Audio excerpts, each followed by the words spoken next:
Welcome, I'm Belle. This is my classroom. Welcome to another super fun and colorful video.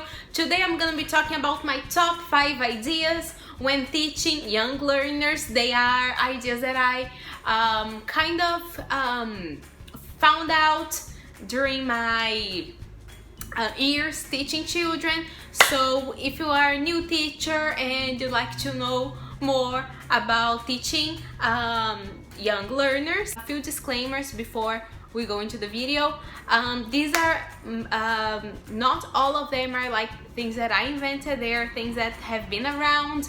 Maybe you've never heard of them, but none of them are actually, my idea. Like, I did not invent them, but they are just some things that exist and I use in my classes.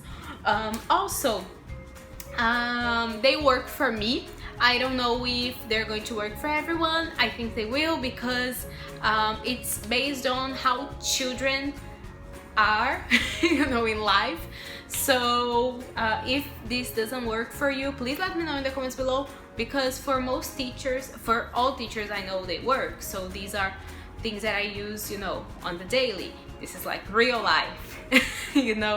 So that's what I was going for when I made this list. So keep watching.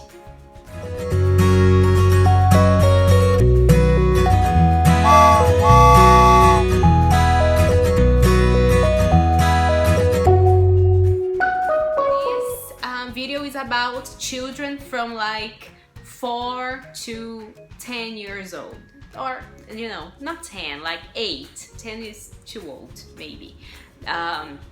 So yeah, from 4 to like 8 years old. So this is what I do during my classes. So my first idea is to always start the lesson on a high note. Always start the lesson like with a movement activity. It can be even something that I started doing last semester was, I don't know if you saw a video of a teacher, preschool teacher. I'm not sure if she was a preschool teacher or a kindergarten teacher, but she had some pictures on the hallway, like on the wall next to the door, and she had a line. She asked the students to make a line before entering the classroom, and she asked them, how do you want to say good morning?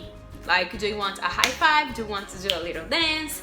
Do you want to give me a hug? How do you want to say good morning? And I started doing that, and that is awesome. That made the students be so excited about entering the classroom, and that's all we want, right? Keep the students motivated. So that was amazing. It worked really well for me. I did it in most of my classes with young learners, and they really liked it. Some students even wanted to do all the movement, which I thought was great, and I let them do it. Like, teacher, I want to do everything. Give me a high five, a little dance, and a hug, So that's something I really liked. And even other students, they wanted to incorporate other activities. Like, teacher, can I do a cartwheel? And I was like, of course. Teacher, can I do the splits? I was like, yeah, sure. Teacher, this ballet, can I do a little pirouette? And I was like, sure. Like, that was another opportunity for children to show who they are. And my classes, my young learner classes are all about that, all about children showing who they are. And I see English English is a language, so it's a way of art and showing who you are and expressing yourself. It's a language, so that's a way of expressing who you are. So I thought it was really, really cool, and it kept the students motivated, and it was amazing. So that's tip number 1. Tip number 2 is the circle time. Always have a circle time. I always start my classes in a circle, and I have a routine, the circle that they already know. Like, I ask, how are you today? And then I have a news moment so they can share what's going on in their lives. And then I introduce vocabulary, usually in the circle too. And then I ask them to stand up and, move a little. If you didn't watch my video about activities, like my favorite activities, I talk about this, because you always have to do an activity like you have to sit and stir, like do an activity sitting down and then stir, have them moving. So it was really nice. If you haven't watched the video, I'm gonna put in the description below, if I remember. Sometimes I forget to do that, I'm sorry guys, but I'll try to remember. But if I don't put, please look for the video because it's awesome. It's really, really nice. And you know, those things took me so long to find out, and you can find out by watching my video. See how easy? So yeah, always have a circle time, because in the circle you can practice the little routines. They can share, you are more connected with children in the circle in a way. So they really like, also like you can use flashcard activities. I also have a video on flashcards. If you haven't watched the video, I'll try to remember to put it in the description below, but if I don't, look for the video. It's flashcards, games and activities. It's a really good video too, you know, full of activities that it took me a while to find out.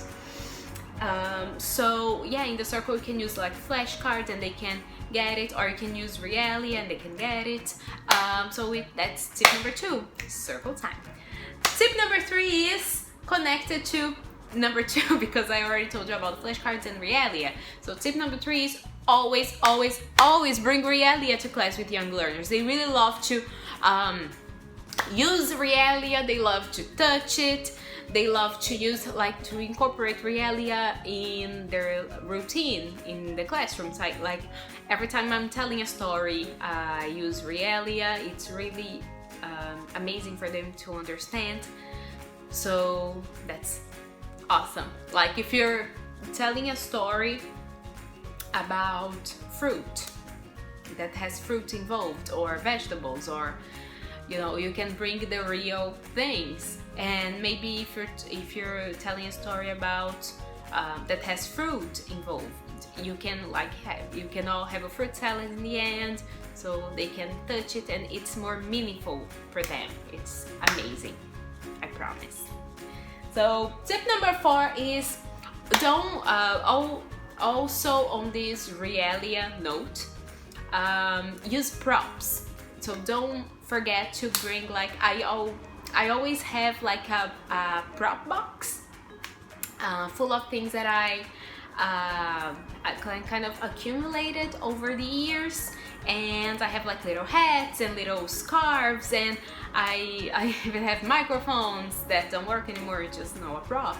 And I asked them to wear those props and use them when I'm telling a story or in an activity. Again, it makes it more meaningful for kids. It has to be meaningful. They have to be able to touch, to smell, to, you know, create and to use their imagination. So that's tip number 4, always use props.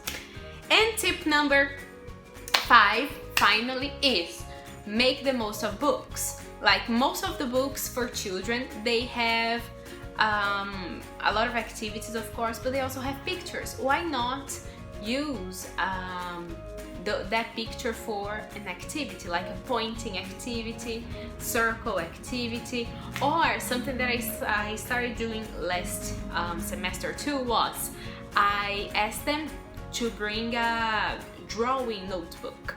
So a notebook that they can draw, and every time I ask them to draw something, they can draw there, and they create a little portfolio in the end.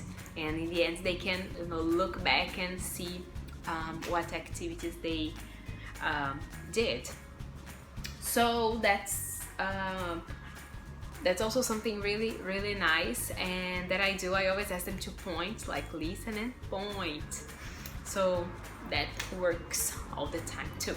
So that's tip number 5. So let's recap all the tips. Tip number 1 is start the lessons with movement and action. So remember my tip, by the door, when the children are by the door, you ask them to like give a high five, or when they enter in the classroom, you can ask them to make an activity like jumping or running, you know, an activity like that.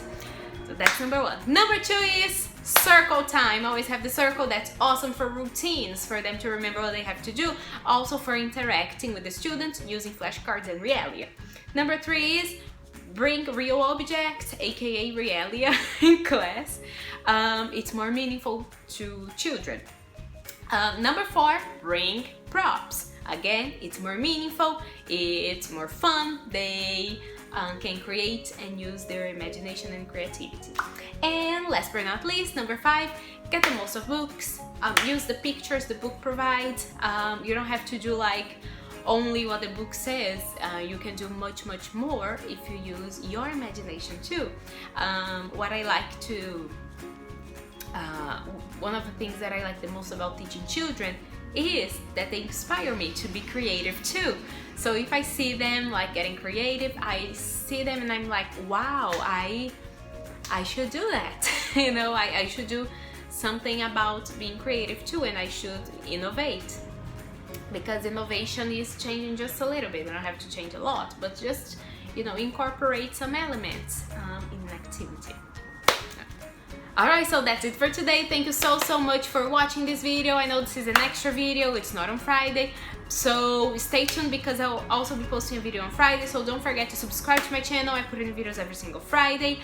And don't forget to click the bell so you receive notifications every time I post a video, because sometimes I can surprise you and post a video on a Wednesday, like today.